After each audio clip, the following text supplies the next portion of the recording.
1 month is in the books and 3 months to go, but it's my job to decide who didn't pick bad quarterbacks and be featured on He's Made a Mess of It.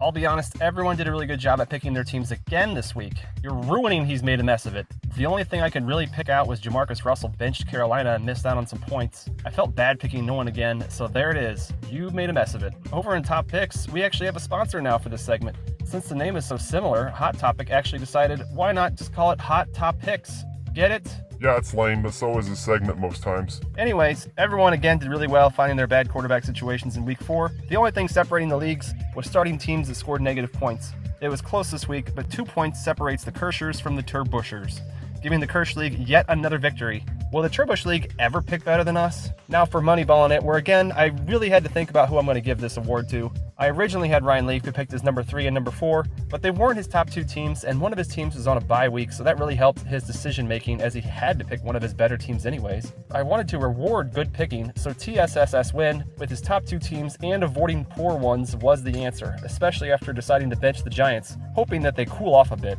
Week 4's relegation watch took a hit as Cade McNown scored positive points this week, at least from one of his teams, as he got lucky they were playing the Patriots. Don't think you'll get such nice matchups all year, pal. Enjoy being above the R zone while it lasts.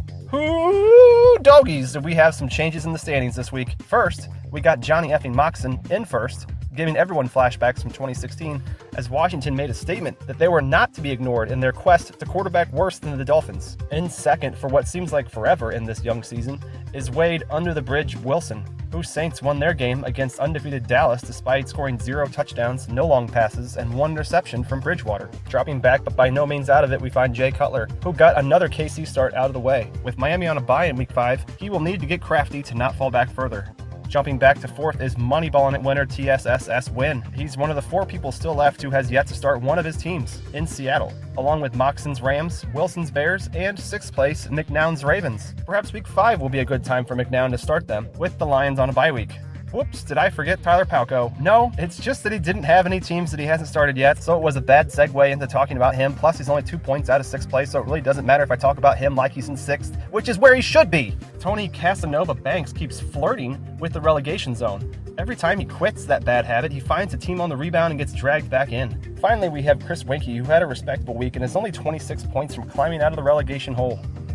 Alright, you had to wait 3 or 4 minutes, but I promised you it was worth it. Check this out. Just when you thought the 2 people who got relegated last year were going to run away with it, the winner of He's Made a Mess of It last week, Jeff George, just went from 7th to 2nd. That's the power of the Redskins. Now we have a true battle for the 2 promotion spots, and one of them is someone who has never tasted that sweet Kirsch nectar. Ew, I kind of grossed myself out there for a second. Everyone else stayed the same except Colt Quinn Whedon, who tripled his score or something. He'll need more weeks like that if he wants to be talked about further.